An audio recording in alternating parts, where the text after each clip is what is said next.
요즘 시대는 좀 권위가 많이 떨어진 시대가 아닌가 하는 생각을 많이 하게 됩니다.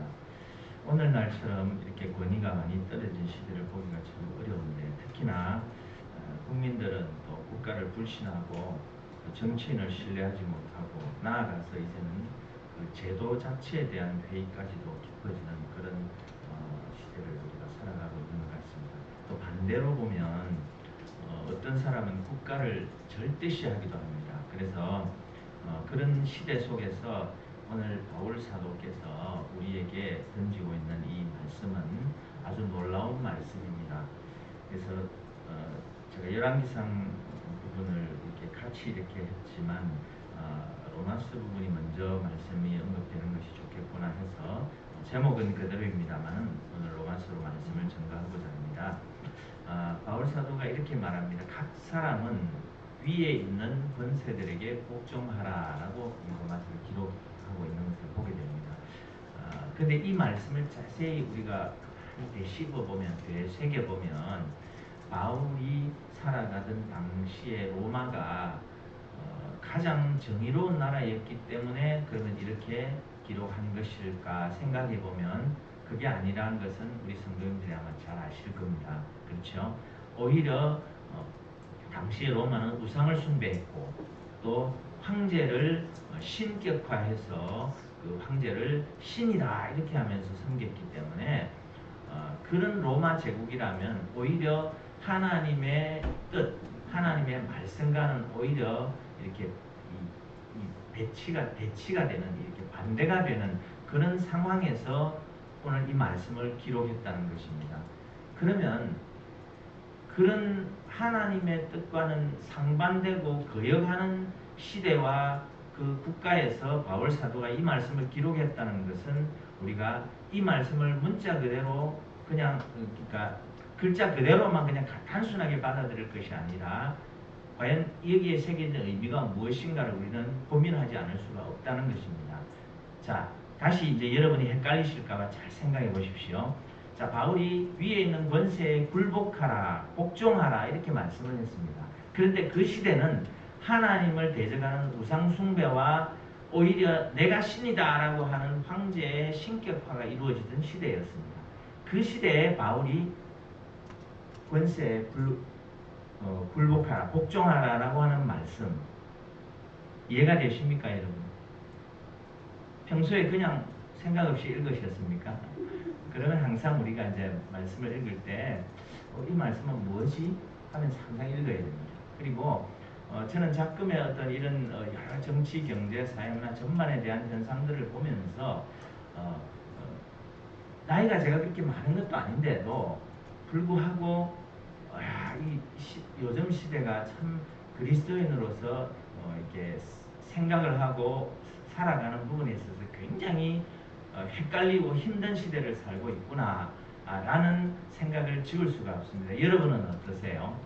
제가 청소년 시절, 청년 시절을 보내는 그 시점만 해도 그래도 어떤 절대적인 진리다 이렇게까지는 표현하지 않더라도 그래도 어떤 그 가치관에 있어서 어떤 옳고 그름에 대한 이 선이 분명했었습니다. 그죠? 그래서 우리가 어떤 그런 기준들을 가지고 이렇게 살아가면 보편적으로 그래도 성실하게 살아갈 수가 있었는데 요즘은 여러 가지 성적인 문제도 그렇고 여러 가지 정치적인 입장도 그렇고 모든 부분에서 우리가 굉장히 기준을 잡고 나가기가 어렵습니다. 그러면 그리스도인된 저와 여러분들은 어떤 기준으로 살아야 할까요?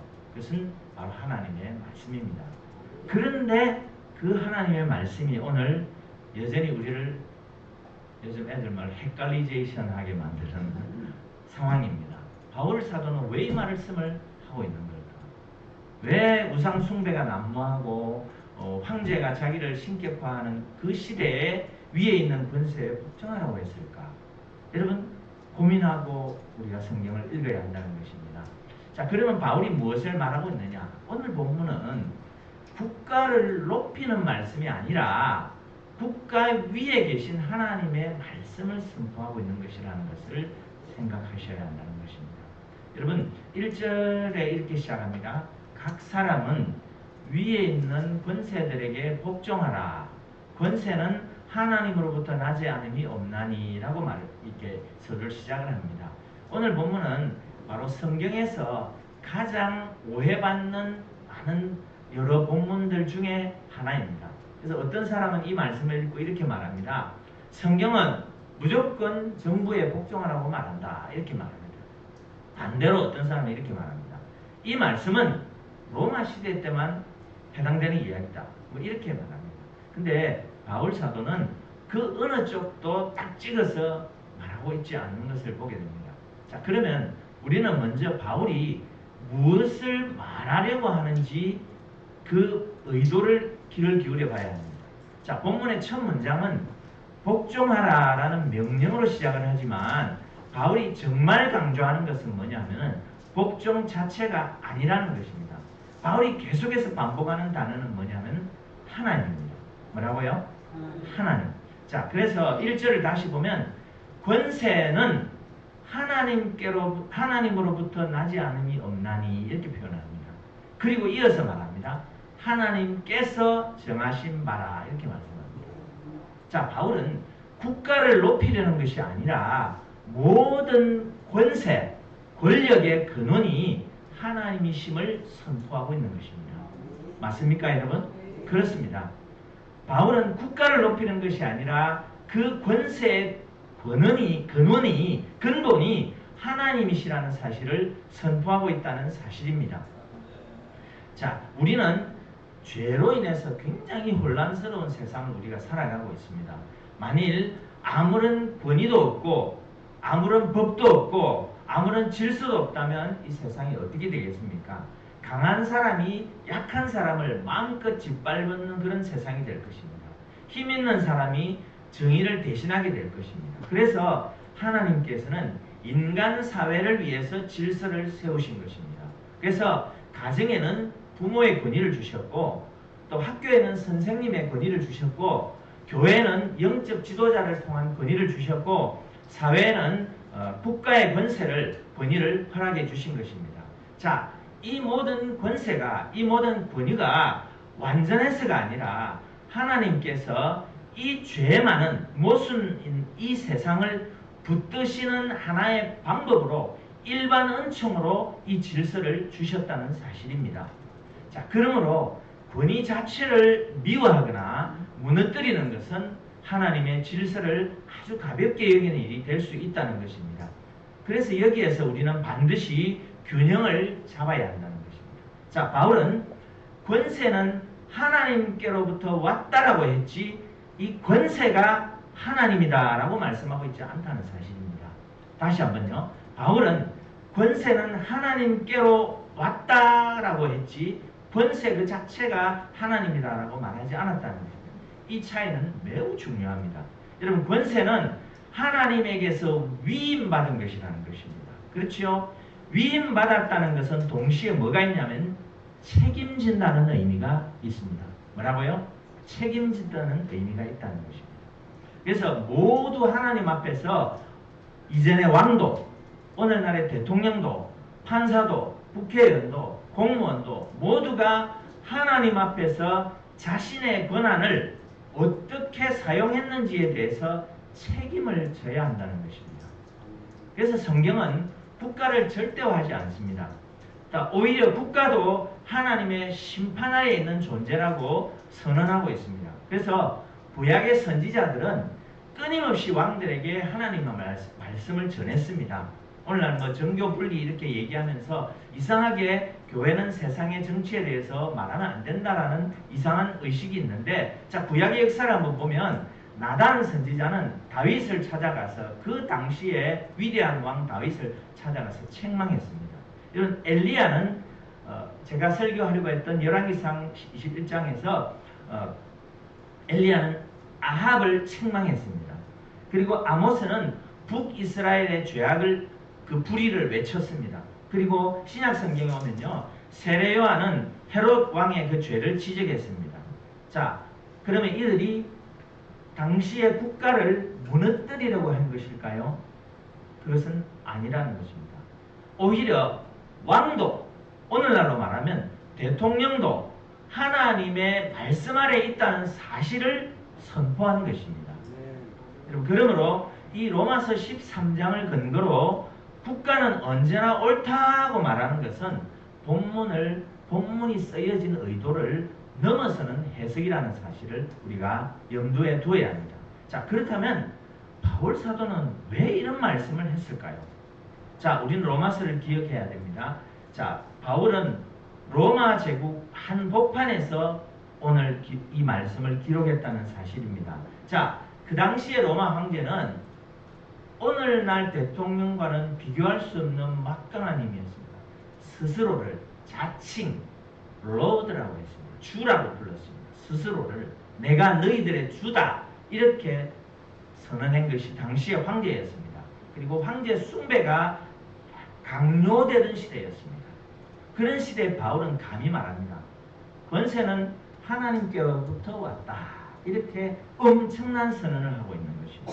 왜냐하면 바울은 황제조차도 막강한 당대의 그 힘을 가진 황제조차도 자기 스스로가 권력을 만든 존재가 아니라 하나님의 허락 아래에 있는 존재다라고 하는 것을 말하기 때문입니다.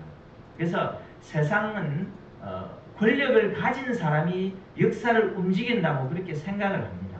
그런데 성경은 말합니다. 역사를 움직이는 분은 하나님이시라고 선언합니다. 여러분, 다니엘은 바벨론 왕 앞에서 이렇게 고백을 했습니다. 여러분 한번 찾아볼까요? 다니엘서 2장 21절. 띄울 수 있으면 좀 띄워주시고 찾을 분들은 찾으시고, 다니엘서 구약성경 다니엘서 2장 21절 말씀을 한번 보겠습니다. 예. 구약성경 1240페이지, 39페이지 그 정도 보면 있는데요. 다니엘서, 제 성경은 35페이지에 있네요. 1235페이지 다니엘서 2장 21절 말씀입니다. 우리 뜻을 새기면서 천천히 21절 말씀을 읽어보겠습니다. 시작. 그는 때와 계절을 바꾸시며 왕들을 폐하시고 왕들을 세우시며 지혜자에게 지혜를 주시고 총명한 자에게 지식을 주시는도다. 아멘. 자, 이 앞에 보면 그는 때와 계절을 바꾸시며 왕들을 폐하시고 왕들을 세우신다라고 다니엘서에 분명히 언급하고 있는 것을 보게 됩니다. 자, 예수님도 빌라도에게 이렇게 말씀하셨습니다.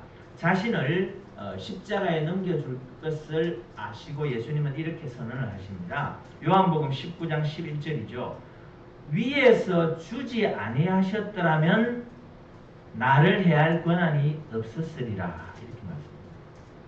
당신이, 너가, 빌라도 당신이 나를 이렇게 저렇게 마음대로 할 수 있는 권한이 있는 것처럼 말하지만 위에서 주지 아니하셨더라면 나를 해할 권한이 없다라고 예수님께서 요한복음 19장 12절을 통해서 예수님께서 직접적으로 말씀으로 선언하신 것을 보게 됩니다.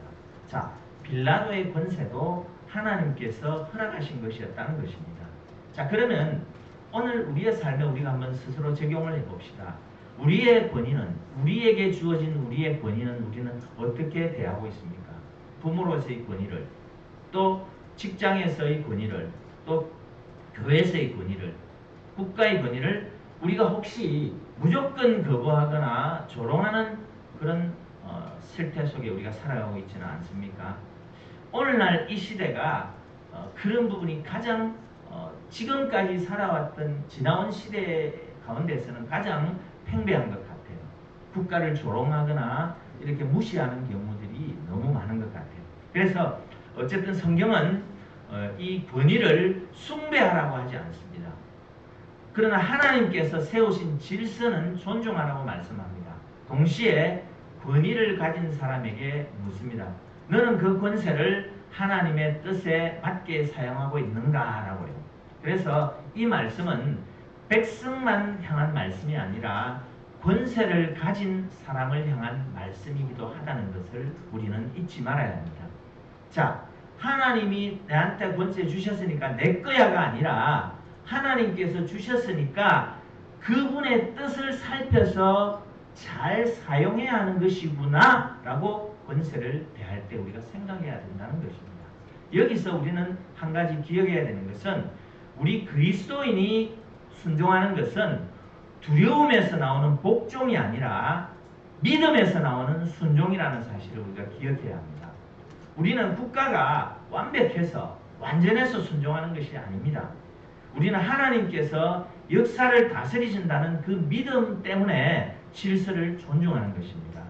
그러나 동시에 국가가 하나님의 뜻을 정면으로 거스르면서 하나님께 불순종을 우리에게 요구할 때는 사도들의 고백처럼 이렇게 해야 되겠지요. 그래서 사도행전 5장 29절을 한번 가봅시다. 로마서 바로 앞에 사도행전이 있습니다. 사도행전 5장 29절 신약성경 198페이지 정도. 사도행전 5장 29절 말씀을 보겠습니다.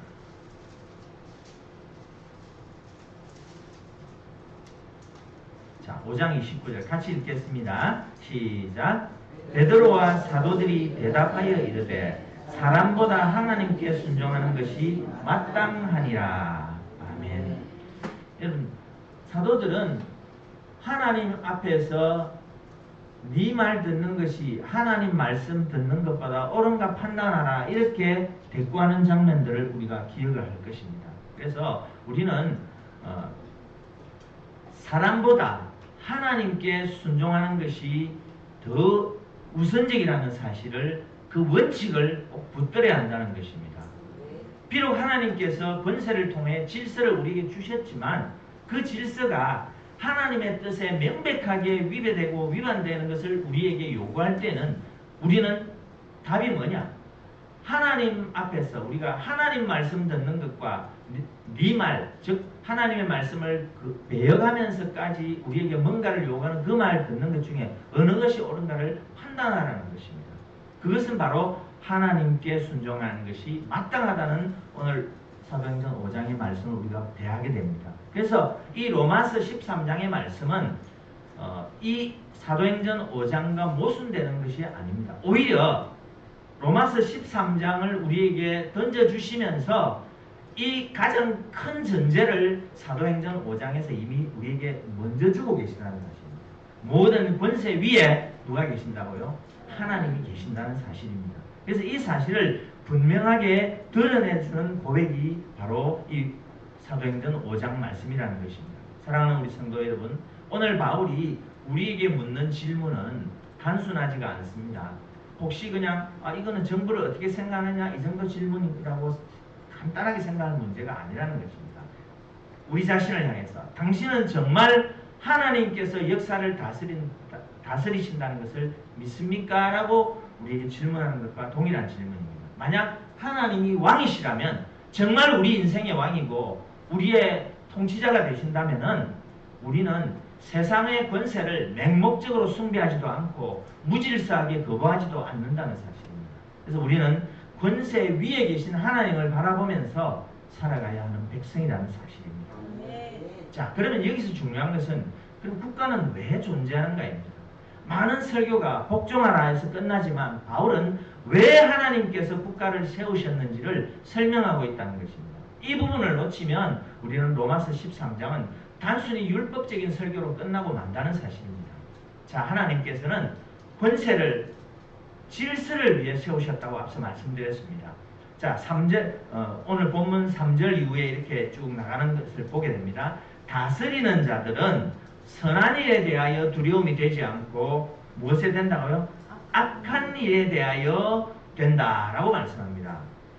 자, 사랑하는 성도, 바울은 이제 한 걸음 더 나아갑니다. 1절, 2절에 이어서는 나오면서는 권세는 하나님께로부터 왔다고 말씀했습니다. 그런데 이제는 왜 하나님께서 권세를 세우셨는가를 설명을 합니다. 그 목적은 한 가지죠. 질서를 세우기 위해서라고 했습니다. 그래서 성경은 창세기부터 하나님을 질서를 세우시는 분으로 소개하고 있습니다. 그렇지요? 하나님께서는 세상 창조하기 이전에 뭐라고 했습니까? 혼돈, 성경에 보면 혼돈과 공허와 흑암이라고 했습니다. 근데 하나님께서는 빛과 어둠을 나누시고 바다와 육지를 나누시고 또 계절을 세우시고 이렇게 질서를 만드셨습니다. 그래서 하나님은 무질서를 기뻐하시는 분이 아니라 질서를 세우시는 하나님이라는 사실입니다. 그런데 문제는 죄가 세상에 들어오자 그 질서가 무너지기 시작했다는 것입니다. 그래서 형제가 형제를 죽이고 강한 자가 약한 자를 억압하고 탐욕이 정의를 삼키기 시작했습니다. 그래서 하나님께서는 인간 사회를 완전히 방치해 두지 아니하시고 국가라는 제도를 통해서 악을 억제하고 선을 보호하도록 하셨다는 것입니다. 이것이 국가의 존재 이유입니다. 여러분, 국가는 그런 측면에서는 어찌 보면 구원자다 이렇게 표현할 수도 있지만 구원자가 아니라 봉사자입니다. 그 근거는 바울 사도가 아주 중요한 단어를 사용했다는 것입니다. 4절을 보십시오. 자, 13장 4절에 뭐라고 말씀합니까? 그는 하나님의 뭐가 되어? 사역자가 되어 내게 선을 베푸는 자라고 말씀합니다. 여기서 하나님의 사역자란 말은 이 헬라어 원문에 보면 디아코노스라고 표현합니다. 이것은 신약에서 우리 말하는 집사 있죠. 집사. 영어의 데콘입니다. 데콘. 이 집사 또는 섬기는 자를 가리킬 때 사용하는 단어가 디아코노스입니다. 사역자. 그래서 바울은 국가를 이렇게 부릅니다. 하나님의 봉사자다. 이렇게 명한 것입니다. 그래서 국가는 하나님의 자리를 대신하는 존재가 아니라 하나님의 일을 위임받은 종이라는 것입니다. 그래서 이 말은 동시에 두 가지를 의미합니다. 하나는 백성은 국가를 우상처럼 섬겨서는 안 된다는 것이고, 또 다른 하나는 국가는 자신을 절대 권력으로 생각해서도 안 된다는 것입니다. 왜냐하면 오늘 4절의 말씀처럼 국가도 하나님을 섬기는 종이기 때문입니다. 여러분, 바울은 국가가 해야 할 일을 아주 간단하게 설명합니다. 뭐라고 설명합니까? 4절 이후에 쭉 보면 선을 칭찬하고 악을 벌하는 것이다. 이렇게 말합니다. 이것이 국가에게 맡긴 하나님의 사명입니다. 그러므로 국가는 선을 보호할 때, 정의를 세울 때, 약자를 보호할 때 우리는 그것을 하나님의 일반 은총의 역사로 감사할 수 있다는 것입니다. 그러나 반대로 국가가 악을 선이라고 하고 선을 악이라고 하며 하나님께서 금하신 부분들을 강요한다면 그 국가는 하나님께 받은 사명을 거스르는 것입니다. 여러분, 이런 맥락에서 우리가 국가가 법을 제정하고 우리 한 사람 한 사람의 입법기관인 국회의원들이 입법을 할 때, 법을 세우고 법을 만들어 나갈 때 그 법이 하나님께서 금하신 부분들을 막 만들어서 내세운다면 그것은 이미 하나님의 봉사자로서의 자격을 상실했다고 우리가 판단해도 무방하다는 것이 오늘 하나님의 말씀인 것입니다. 여러분, 우리는 하나님의 말씀을 이러한 기준으로 이 세상을 하나님의 가치관, 성경적 가치관으로 봐야 한다는 것입니다. 그래서 우리는 성경 전체를 함께 읽어야 합니다.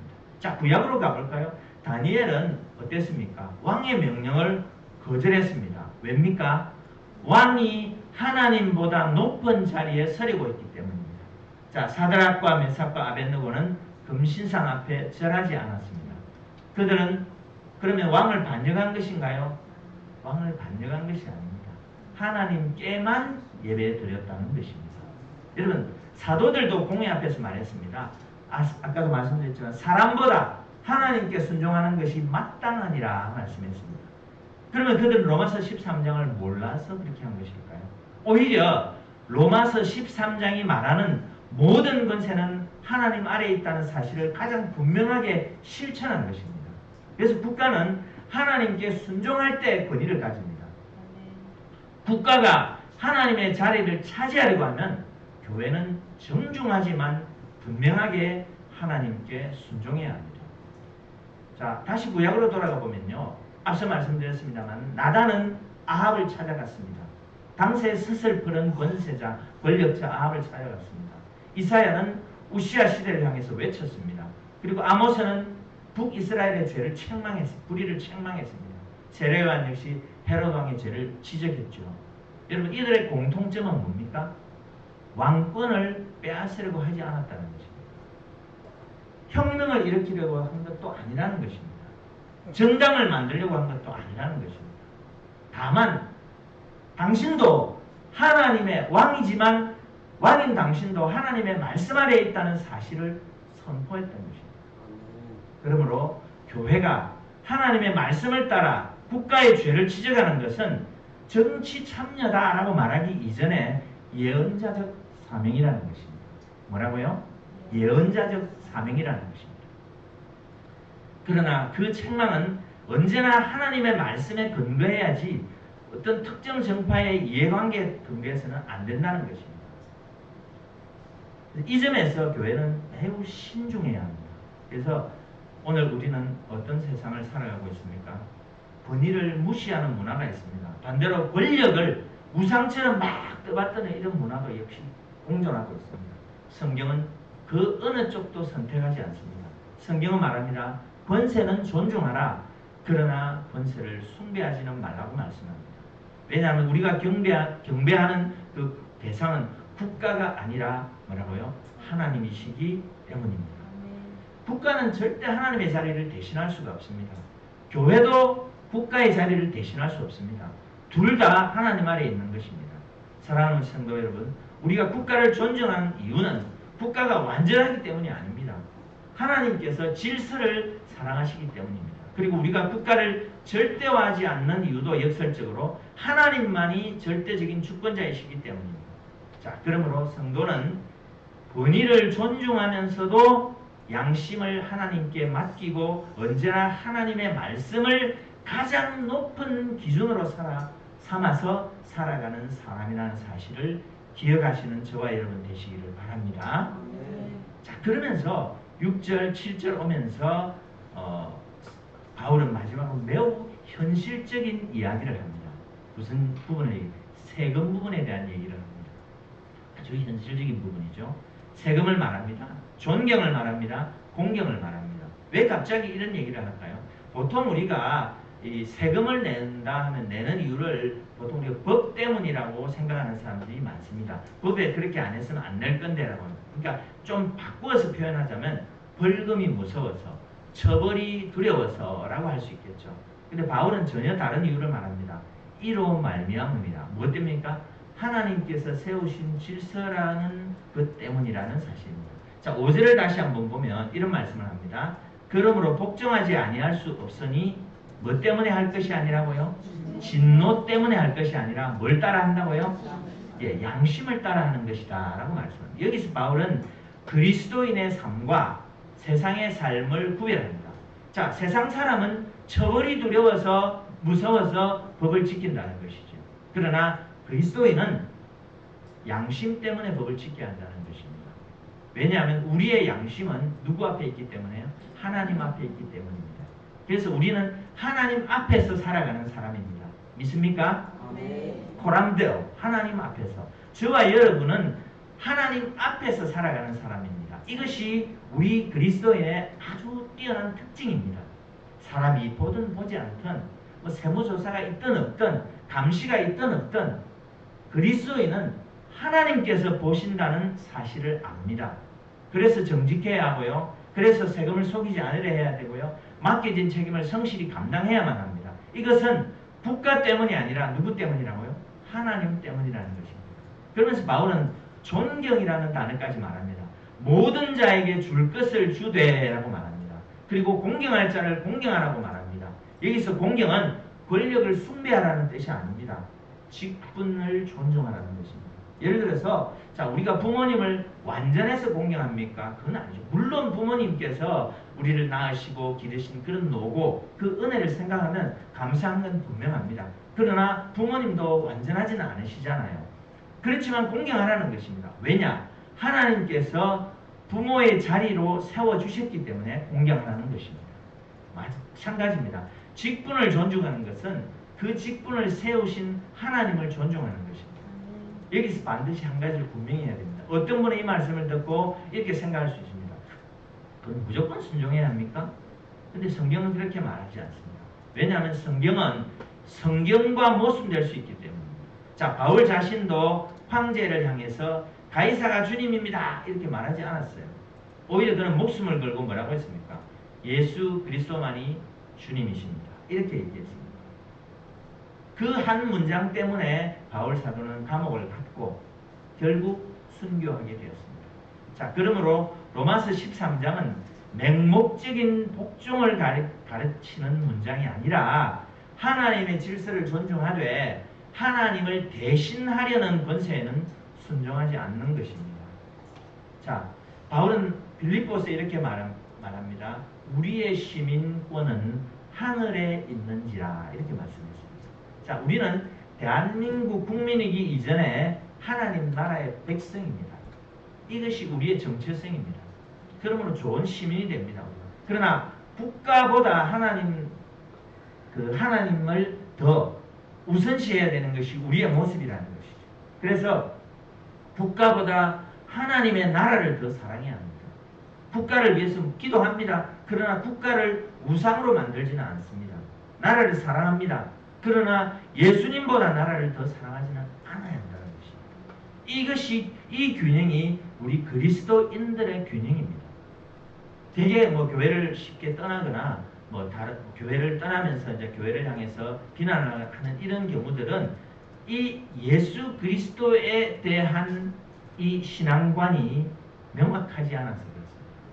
자, 여러분, 교회만큼 어찌 보면 무모한 집단이라 할까요? 아마 없을 겁니다. 여러분, 다른 데는 종교들이 다 그냥 우리가 이 세상을 살아가는 데 있어서 그냥 좋은 하나의 어떤 우리를 좋은 말씀으로 이끌어주고 그냥 이런 식으로 생각합니다. 근데 막상 그것을 위해서 내가 목숨을 걸어야 한다면 그거는 좀 아니지라고 하는 경우들이 많습니다. 그러나 우리는 다르죠. 우리는 그렇게 할는지 안 할는지 제가 확실히 모르지만 여러분의 목에 총을 들이대고 칼을 들이대고 이 예수 부인하면은 살려주고 예수 인정하면은 이 지금 바로 죽는다 이렇게 한다면 우리는 원칙적으로 죽음을 택하는 것이 제대로 된 그리스도인들의 선택입니다. 왜냐? 우리의 참 주인은 예수 그리스도이시기 때문입니다. 세상에 여러 우리에게 주어지는 그런 권세나 특권이 아니라는 것입니다. 그래서 유독 벨라죠. 우리 그리스도인들, 기독교인들이 벨라입니다. 그래서 기독교인은 다른 종교인들과 종교적으로는 이게 어우러지기가 거의 불가능합니다. 근데 이제 흔히 요즘 말하는 종교 통합, 그죠? 교회 통합 이런 거 하면서 그렇게 하는데 사실 그건 굉장히 비성경적인 내용이죠. 그래서 우리가 법을 잘 지키고 국가를 존중하고 의무를 오늘 본문에 있는 대로 세금의 의무를 다하고 하는 것과 그것을 절대시하는 것과는 분명히 다르다는 사실을 우리는 알아야 합니다. 그래서 저와 여러분들은 이 바울이 이 편지를 쓰는 당시의 배경은 황제가 네로였던 그 살벌한 시대였습니다. 수많은 성도들이 네로의 기독교인 핍박을 통해서 죽었습니다. 근데 네로의 이름은 역사책에 남아있죠. 반면에 바울이 전하는 하나님의 말씀은 2000년이 지난 오늘도 저와 여러분을 살리고 있습니다. 왜입니까? 이전의 왕조 다 무너졌습니다. 권세 지나갑니다. 정권도 다 지나갑니다. 그러나 하나님의 나라는 영원합니다. 자, 우리는 좋은 나라를 위해서 기도합니다. 정의로운 지도자를 위해 기도합니다. 질서 있는 사회를 위해 기도합니다. 그러나 최종적인 우리의 소망은 어떤 정권도 아닙니다. 오직 하나님의 나라입니다.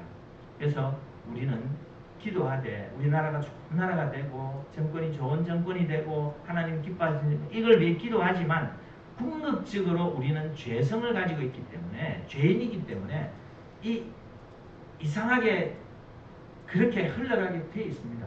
여러분 자신이 존경할 만합니까? 전부 다 옆으로 흔드네요. 앞으로 안 흔들고. 그렇지요. 이 죄성 때문에 그래요. 죄성 때문에. 저도 전에 한번 언급드렸습니다만 여러분 돈이 어마어마하게 주어지면 여러분 좋은 일 할 것 같지요? 저는 제가 생각해 봤습니다. 제가 주식 투자하고 이럴 때 요거 돈 요래 생기면 내가 요래하고 요래 해야지 하는데 이거 생기면 제가 막 이상한 상상하는 걸 봤어요. 제 자신. 이거구나. 그래서 사실은 어마어마한 재산을 가지고 있으면서 존경받을 만한 삶을 가정적으로나 이렇게 사업적으로나 이렇게 살아가는 사람은 진짜 우리가 존경해야 됩니다. 여러분 돈 정말 겁나지 않을 정도의 어마어마한 내 평생을 쓰고도 남을 돈이 여러분에게 주어지면은 여러분 아마 간띠가 부을 겁니다. 분명합니다. 이것은. 왜? 우리가 죄성을 가지기 때문에 그래요. 그래서 저는 생각해 볼 때 어쩌면은 좋은 일 하면서 조금 여유 있게 하는 이 정도가 좋지 어마어마한 거 있으면은 저는 어쩌면은 타락할지도 모릅니다. 나는 안 할 거야라고 생각하지만 저는 저 자신을 안 믿습니다. 막상 주어지면 저도 이상하게 그걸 하나님처럼 부릴 것 같아요. 그래 될 것 같아요. 그걸 어느 정도 제가 이제 삐리삐리 이렇게 해보면 이렇게 감이 옵니다. 여러분도 오시죠? 여러분 자신 못 믿으시죠? 그래요. 왜? 우리는 죄성을 가지고 있기 때문입니다. 그래서 로마 황제는 힘으로 다스렸지만 예수님은 십자가로 다스리셨어요. 세상의 왕들은 백성에게 희생을 요구했습니다. 근데 예수님은 자신이 희생이 되셨습니다. 여러분 세상의 권세는 다 사라졌습니다. 그러나 십자가에 죽으시고 오히려 거기서 희생당하신 예수님은 죽으시고 부활하셔서 예수 그리스도의 나라는 오늘날도 계속 확장되고 있습니다. 그래서 우리는 국가를 존중하지만 국가를 예배하지는 않습니다. 우리는 권세를 인정하지만 권세를 절대화하지 않습니다. 우리의 무릎은 오직 예수 그리스도 앞에서만 꿇는다는 사실입니다. 사랑하는 성도 여러분, 오늘 우리는 로마서 13장을 통해서 국가에 대한 이야기를 들은 것 같지만 사실은 하나님에 대한 이야기를 들었습니다. 바울은 우리에게 정치를 가르치려고 이 본문을 주신 것이 아닙니다. 오히려 우리에게 하나님을 보여주려고 합니다. 세상의 권세는 모두 하나님께서 허락하신 것이라는 것입니다. 그러므로 권세를 함부로 무시해서는 안 되고 권세를 하나님처럼 절대화해서는 안 된다는 것입니다. 우리의 신앙은 이 두 극단을 언제나 거부해야 한다는 것입니다. 왜냐하면 우리의 믿음은 권세를 향한 믿음이 아니라 권세를 다스리시는 하나님을 향한 믿음이기 때문입니다. 그렇습니다. 사람의 나라는 지나가지만 하나님의 나라는 영원합니다. 그러므로 성도는 우리 시대를 두려워하지 말고 또 정권이 바뀌어도 세상이 흔들려도 사회가 혼란스러워도 우리의 믿음은 흔들리지 말아야 합니다. 왜냐하면 우리의 믿음은 세워진 권세 위에 있는 것이 아니라 권위를 오히려 세우시고 거두시는 하나님 위에 있기 때문입니다. 그래서 오늘 우리는 이렇게 우리 자신에게 물어야 됩니다. 국가를 이야기하기 전에 먼저 우리의 마음을 돌아봐야 합니다. 내 삶의 주인은 누구입니까? 내 결정의 기준은 무엇입니까? 세상의 힘을 더 신뢰하십니까? 아니면 하나님의 말씀을 더 신뢰합니까? 로마서 13장은 먼저 국가를 향한 말씀이 아니라 우리의 마음의 왕좌를 향한 말씀입니다. 그래서 우리는 오늘도 이 말씀을 대하면서 과연 나의 마음의 왕좌는 무엇인가? 말씀인가? 아니면 다른 어떤 것이 자리하고 있는가? 우리가 스스로 돌아보면서 오늘도 이 로마서 13장의 말씀을 곱씹고 곱씹으면서 우리가 하나님의 권세 아래 굴복하기를 힘쓰고 처절하게 몸부림치는 우리 자신이 되어져서 이 헷갈리는 시대를 살아가면서 어느 한 극단에도 기울어지지 아니하고 하나님의 말씀의 기준을 잘 잡아서 우리가 세상의 말 듣는 것보다 하나님 말씀을 듣는 것이 더 옳은가 너희들 스스로 판단하라는 말씀처럼 우리 자신을 늘 말씀으로 판단하면서 이 세상을 하나님이 기뻐하시는 그 방향대로 우리 스스로를 잘 말씀을 따라갈 수 있는 그런 저와 여러분 되어서 꼭 믿음에 승리하시는 그런 저와 여러분 되시기를 우리 주님의 이름으로 축복합니다. 아멘. 기도하겠습니다.